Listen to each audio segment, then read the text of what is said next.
நீங்கள் இந்த போராட்டத்தில் ஈடுபட்டவர்களை தயவு செய்து இந்த அமைப்பினர் என்று குறிப்பிட வேண்டாம். அதில் முழுக்க அந்த போராட்டத்தில் ஈடுபட்டவர்கள் பாரதிய ஜனதா என்றுதான் நான் குற்றம் சாட்ட விரும்புகிறேன். அவர்கள் ஏதோ ஒரு எண்ணத்தை மையமாக வைத்து இந்த ஆட்சிக்கு ஒரு அபாயத்தை உருவாக்க வேண்டும் என்று நினைக்கின்றார்கள். நேற்றைய அந்த போராட்டம் என்பது தேவையற்ற ஒரு போராட்டம். பல ஊடகங்களுக்கு இந்த நேரத்தில் நான் நன்றி சொல்ல கடமைப்பட்டிருக்கின்றேன். பல ஊடகங்கள் நான் பார்த்த வகையில் புதிய தலைமுறை, தந்தி போன்ற டிவிக்களில் அந்த பகுதியுடைய மக்களுடைய பேட்டிகளை எடுத்து, இஸ்லாமியர் மற்றும் இந்துக்களுடைய பேட்டிகளை எடுத்து, அப்படி என்றால் இந்த பிரச்சனை தேவையற்ற ஒரு பிரச்சனையாகத்தான் நாங்கள் கருத வேண்டியிருக்கின்றது. இது வேறு வட மாநிலங்கள் வேண்டுமென்றால் இதற்குண்டான சாத்தியக்கூறுகள் அமையக்கூடும். ஆகவே இந்த மண்ணில், பெரியார் மண்ணில், திராவிட மண்ணில், திராவிட மாடல் ஆட்சியில் இது போன்ற நிகழ்வுகள் நடைபெறுவதற்கு ஒரு காலமும் அனுமதிக்க மாட்டார். இஸ்லாமியர்களும் இந்துக்களும் மாமன் மச்சான்களாக சகோதரத்தோடு வாழ்ந்து கொண்டிருக்கின்றார்கள். பாரதிய ஜனதா கட்சி தமிழ்நாட்டில் அந்நியப்படுத்தி அதன் மூலம் தேர்தல் லாபம் காணலாம் என்று நினைக்கின்றார்கள். 2026ஆம் ஆண்டு மக்கள் வெகுண்டெழுந்திருக்கின்றார்கள். இனத்தால், மொழியால், மதத்தால் மக்களை பிளவுபடுத்த வேண்டும் என்றுதான் அவருடைய நோக்கம். அவர் ஒரு மனிதனே அல்ல.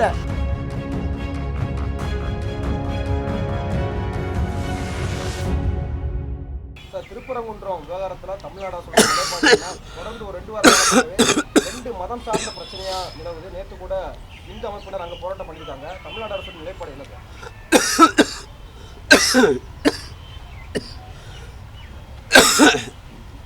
நீங்கள் இந்த போராட்டத்தில் ஈடுபட்டவர்களை தயவு செய்து இந்த அமைப்பினர் என்று குறிப்பிட வேண்டாம். அதில் முழுக்க அந்த போராட்டத்தில் ஈடுபட்டவர்கள் எங்களுடைய கண்ணோட்டத்தை பொறுத்தளவில் பாரதிய ஜனதா என்றுதான் நான் குற்றம் சாட்ட விரும்புகிறேன். அவர்கள் ஏதோ ஒரு எண்ணத்தை மையமாக வைத்து இந்த ஆட்சிக்கு ஒரு அபாயத்தை உருவாக்க வேண்டும் என்று நினைக்கின்றார்கள். நேற்றைய அந்த போராட்டம் என்பது தேவையற்ற ஒரு போராட்டம். பல ஊடகங்களுக்கு இந்த நேரத்தில் நான் நன்றி சொல்ல கடமைப்பட்டிருக்கின்றேன். பல ஊடகங்கள் நான் பார்த்த வகையில் புதிய தலைமுறை, தந்தி போன்ற டிவிக்களில் அந்த பகுதியுடைய மக்களுடைய பேட்டிகளை எடுத்து, இஸ்லாமியர் மற்றும் இந்துக்களுடைய பேட்டிகளை எடுத்து, நாங்கள் அண்ணன் தம்பிகளாக தான் வாழ்ந்து கொண்டிருக்கின்றோம், எங்களுக்குள் எந்த விதமான பிரிவினையும் இல்லை, தேவையற்று இந்த பகுதியை சாராத வெளியூரிலிருந்து வருபவர்களால் இந்த பிரச்சனையை கையில் எடுக்கிறார்கள், ஆகவே இது தேவையற்ற பிரச்சனை என்று அந்த மக்களே எடுத்து கூறியிருக்கின்றார்கள். அப்படி என்றால் இந்த பிரச்சனை தேவையற்ற ஒரு பிரச்சனையாகத்தான் நாங்கள் கருத வேண்டியிருக்கின்றது. திருப்பரங்குன்றம் திருக்கோயிலை பொறுத்தளவில் நேற்றைக்கு அங்கே ஒரு பெரிய கூட்டத்தை கூட்டி மதவாதம், இனவாதம், மொழிவாதம் என்ற ஒரு பிரச்சனையை, பிரிவினையை ஏற்படுத்த நினைத்தார்கள். இது வேறு வட மாநிலங்கள் வேண்டுமென்றால் இதற்குண்டான சாத்தியக்கூறுகள் அமையக்கூடும். ராஜா, அண்ணாமலை போன்றவர்களுக்கு சொல்லிக்கொள்வது என்னவென்றால், எங்கள் முதல்வர் எங்களை கொஞ்சம் அடக்கி வாசிக்க சொல்லியிருக்கின்றார். நீங்கள் வட மாநிலங்களைப் போல் இங்கும் கலவரத்தை ஏற்படுத்த வேண்டும் என்று நினைக்கின்றீர்கள். இங்கே இருக்கின்ற முதல்வர் உறுதிமிக்க முதல்வர், இரும்பு மனிதர். எங்கு கலவரங்கள் ஏற்பட்டாலும் இரும்பு கரம் கொண்டு அடக்க தயாராக இருக்கின்றார். ஆகவே இந்த மண்ணில், பெரியார் மண்ணில், திராவிட மண்ணில், திராவிட மாடல் ஆட்சியில் இது போன்ற நிகழ்வுகள் நடைபெறுவதற்கு ஒரு காலமும் அனுமதிக்க மாட்டார். திருப்பரங்குன்றம் மலையை பொறுத்தளவில் 1920ஆம் ஆண்டு மதுரை நீதிமன்றம், சார்பு நீதிமன்றம் ஒரு உத்தரவை வழங்கியது. அதன் பிறகு 1930ஆம் ஆண்டு லண்டன் பிரிவி கவுன்சில் ஒரு உத்தரவை வழங்கியிருக்கின்றது. அதைத் தொடர்ந்து 1958, 1975, 2004, 2017, 2021 என்று பல கட்டங்களில் பல்வேறு உத்தரவுகளை நீதிமன்றங்கள் வழங்கியிருக்கின்றது. தற்போது கூட இது தொடர்பான 2 வழக்குகள் நீதிமன்றத்தில் நிலுவையில் இருக்கின்றன. இந்த கடந்த காலங்களில் எந்தெந்த அடிப்படையில் 7 வழக்குகளில் நீதிமன்றம் உத்தரவு வழங்கியதோ அந்த நீதிமன்றத்தின் உத்தரவிற்கேற்றார் போல்தான் இந்த அரசு நீதியின் அரசு என்பதால், நீதி தேவதையின் அரசு என்பதால் அதை மதித்து செயல்பட்டு கொண்டிருக்கின்றோம். ஆனால் இதை வைத்து அரசியல் குளிர்காயலாம் என்று இந்த பிரச்சனையை கையில் எடுப்பவர்களுக்கு சொல்லிக்கொள்வது எல்லோருக்கும் எல்லாம் என்ற அரசு இந்த அரசு. நீதிமன்றம் என்ன வழிகாட்டுகின்றதோ அதன்படி தான் இந்த அரசு செயல்படும். கூடிய விரைவில் துறையினுடைய அமைச்சர் என்ற வகையில் அந்த மலைக்கு செல்ல இருக்கின்றோம். மாண்புமிகு முதலமைச்சர் அவர்கள் அனுமதியோடு திருக்கோயிலை பொறுத்தளவில் 2023ஆம் ஆண்டு தொடரப்பட்ட வழக்கும் 2025ஆம் ஆண்டு தொடரப்பட்ட வழக்கும் நிலுவையில் இருக்கின்றன. அந்த வழக்குடைய தீர்ப்பு எது வருகிறதோ அதை பொறுத்து அரசு அந்த தீர்ப்பை செயல்படுத்துகின்ற முடிவை மேற்கொள்ளும். அதேபோல் திருக்கோயில் நிர்வாகத்தை பொறுத்தளவில் தர்கா தரப்பினருக்கும் வழிபாட்டு முறைகளில் ஏற்படும் கருத்து வேறுபாடுகள் தொடர நீதிமன்றத்தின் உத்தரவையே பின்பற்றி வருகின்றது. அங்கே இஸ்லாமியர்களும் இந்துக்களும் மாமன் மச்சான்களாக சகோதரத்தோடு வாழ்ந்து கொண்டிருக்கின்றார்கள். பாரதிய ஜனதா கட்சி தமிழ்நாட்டில் அந்நியப்படுத்தி அதன் மூலம் தேர்தல் லாபம் காணலாம் என்று நினைக்கின்றார்கள். 2026ஆம் ஆண்டு மக்கள் வெகுண்டெழுந்திருக்கின்றார்கள். இந்த திருப்பரங்குன்றம் திருக்கோயிலை பொறுத்தளவில் தர்கா இந்த கோயில் பிரச்சனையில் அவர்கள் எடுத்திருக்கின்ற நடவடிக்கைகளால் அவருடைய வாக்கு சதவீதம் 0 அடைந்தாலும் ஆச்சரியப்படுவதற்கில்லை. நேற்றைக்கு கூட நீங்கள் அங்கே கூடிய கூட்டத்தை பார்த்திருப்பீர்கள். ஒரு மதத்திற்கு ஒரு இனத்திற்கு எதிர்ப்பாகத்தான் கோஷங்களை போட்டு கொண்டிருந்தார்.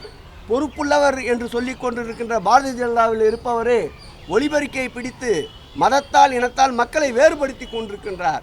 இந்த ஆட்சியை பொறுத்தளவில் எல்லோருக்கும் எல்லாம் ஏற்கனவே என்ன வழிபாட்டு நெறிமுறைகள் இருந்ததோ என்ன வழிபாட்டை தொடர்ந்து கொண்டிருக்கின்றார்களோ அதுவே தொடரும். நீதிமன்ற தீர்ப்பின் அடிப்படையில் மாண்புமிகு தமிழக முதல்வர் அவர்கள் நிச்சயம் நீதிமன்றத்தின் வழிகாட்டுதலோடு ஏற்புடைய கருத்துக்கள் என்றால் செயல்படுவதற்கு தயாராக இருக்கின்றோம்.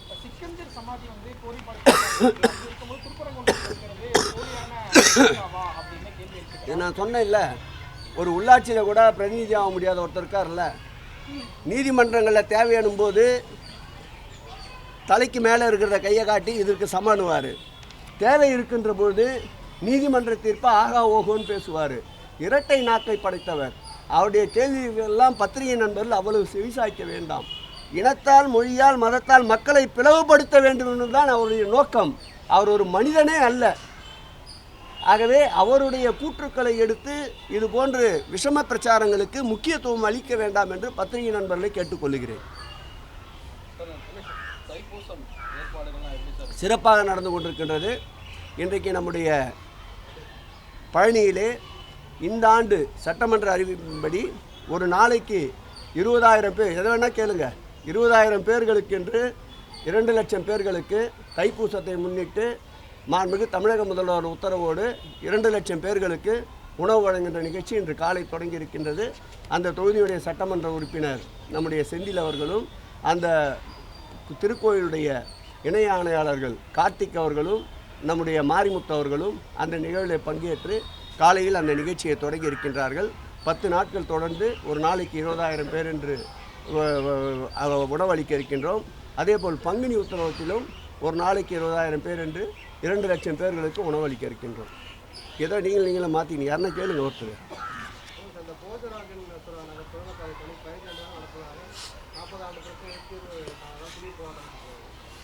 அதாவது அந்த போஜராஜன் மேம்பாலத்தை பொறுத்தவரை நான் எம்எல்ஏவாக இருந்தப்போ பீசிபிலிட்டி ஸ்டடி பண்ணாங்க 2001. அது ஒரு தீவு போன்று அமைந்திருக்கின்ற பகுதி. போஜராஜ நகர், சீனிவாசபுரம் போன்ற பகுதிகள் உள்ளடங்கிய பகுதி. அங்கே ரயில்வே ட்ராக் செல்லுகின்ற பகுதி. அந்த இடம் குறுகலான இடம், கருவு கூட அதிகமாக எடுக்க முடியாது. நான் அண்ணா யூனிவர்சிட்டியை வைத்து ஒரு தடவை அதை முழுக்க ஸ்டடி செய்ய சொல்லி ஆரம்பிக்கப்பட்ட பணி.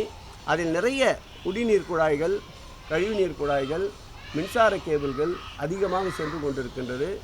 என் நினைவுக்கு தெரிந்த வரையில் 12 ஆண்டு காலம் அல்ல, இந்த ஆட்சி ஏற்பட்ட பிறகுதான் நானும் உள்ளாட்சித்துறை அமைச்சர் அண்ணன் நேரு அவர்களும் அந்த சட்டமன்ற உறுப்பினரும் அங்கு போஜராஜ நகர் பணியினை துவக்கி வைத்தோம். இந்த மேம்பாலங்களை பொறுத்தளவில் ரயில்வே கிராஸில் வருகின்ற இடங்களில் ரயில்வேயினுடைய பணியும் இருக்கின்றது. மாநகராட்சி சார்பில் எடுக்கப்படுகின்ற பணிகள், பொதுப்பணித்துறை அதேபோல் நெடுஞ்சாலைத்துறை சார்பில் எடுக்கப்படுகின்ற பணிகள் நாங்கள் விரைவாக முடிப்பதற்கு தயாராக இருந்தாலும் ஒன்றிய அரசுடைய ரயில்வே துறை போதுமான அளவு அந்த பணிகளை வேகப்படுத்துவதில்லை. அதற்கு நயினார் பாலம் ஒரு எடுத்துக்காட்டு. மாண்புமிகு தமிழக முதல்வர் தன்னுடைய நேரடி கண்காணிப்பிலே கொண்டு வரப்பட்ட வில்லிவாக்கம் LC1 ஒரு எடுத்துக்காட்டு. மாநகராட்சி டெண்டர் கோரப்பட்டு பணிகள் செய்ய தயாராக இருந்தாலும் ரயில்வே எடுத்துக்கொண்ட அந்த போர்ஷனை முடித்த பிறகுதான் இவர்கள் பணிகளை தொடங்க வேண்டியது இருக்கின்றது. ஏற்கனவே நம்முடைய பெருநகரத்துடைய மாநகராட்சியுடைய ஆணையாளர் பேடி சார் அவர்கள் இருந்தபோதும் நம்முடைய மாநகராட்சியுடைய மேயர் அன்பிற்கினிய பிரியாராஜன் அவர்களும் ஒருங்கிணைப்பு கூட்டங்களை நடத்தி அந்த பணிகளை விரைவுபடுத்தி இருக்கின்றார். அந்த வழியிலேயே அதை விரைவுபடுத்துவோம். 12 ஆண்டுகள் என்பது என்னுடைய கவனத்திற்கு எட்டியபடி இல்லை. இந்த ஆட்சி வந்த பிறகுதான் அங்கே நானும் உள்ளாட்சித்துறை அமைச்சரும் சட்டமன்ற உறுப்பினரும் சென்று பூஜையை தொடங்கி வைத்தோம். இது எங்களுடைய கவனத்திற்கு வந்திருக்கின்றது. ஊடகங்களில் அது இன்றைக்கு செய்தியாக வந்திருக்கின்றது. விரைவுபடுத்துவதற்கும் குறுகிய காலத்திற்குள் அங்கே ஆய்வினை மேற்கொண்டு விரைந்து முடிப்பதற்குண்டான அனைத்து நடவடிக்கைகளையும் மேற்கொள்வோம். அதான் சொன்னேன், ஜாயின் மீட்டிங்கே போடும், ஜாயின் இன்ஸ்பெக்ஷனே போகும். பணிகள் இருக்குது. அதாவது கடந்த காலத்தில் திட்டமிடல் இல்லை, அதுதான் காரணம் காலதாமதத்திற்கு. இந்த ஆட்சி பொறுப்பேற்ற பிறகு கிட்டத்தட்ட புதிதாக 22 பணிகளை மேற்கொண்டிருக்கின்றோம். அந்த பேருந்து நிலையத்திற்கு தேவையான இடங்களை கூட இவர்கள் ஆர்ஜிதம் செய்யவில்லை. அந்த இடங்களை வீட்டு வசதி வாரியத்திடம் கேட்டு இப்போதுதான் பெற்றிருக்கின்றோம். அதேபோல் பேருந்து நிலையம் அமைகின்ற பொழுது ஏற்படுகின்ற போக்குவரத்து நெரிசலுக்கு தகுந்தாற்போல் சாலைகளை அகலப்படுத்துகின்ற திட்டமும் எடுத்துக்கொள்ளப்படவில்லை. போக்குவரத்து வருகின்ற பொழுது பயணிகள் வந்து செல்வதற்குண்டான கட்டமைப்புகளும் உருவாக்கப்படவில்லை.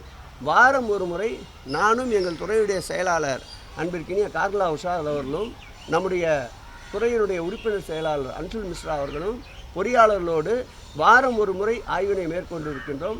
என்னை பொறுத்தளவில் ஏப்ரல் அல்லது மே மாதத்திற்குள் அந்த பேருந்து நிலையத்தை மக்கள் பயன்பாட்டிற்கு கொண்டு வரும். நிச்சயம் கிளாம்பாக்கம் போல் அந்த பேருந்து நிலையம் மக்களுக்கு அதிக அளவு பயன் தரும் என்பதை நம்புகிறோம். இதுபோன்ற செய்திகளை மேலும் தெரிந்து கொள்ள எங்களது யூடியூப், ஃபேஸ்புக் மற்றும் ட்விட்டர் ஆப்களை சப்ஸ்கிரைப் செய்யவும்.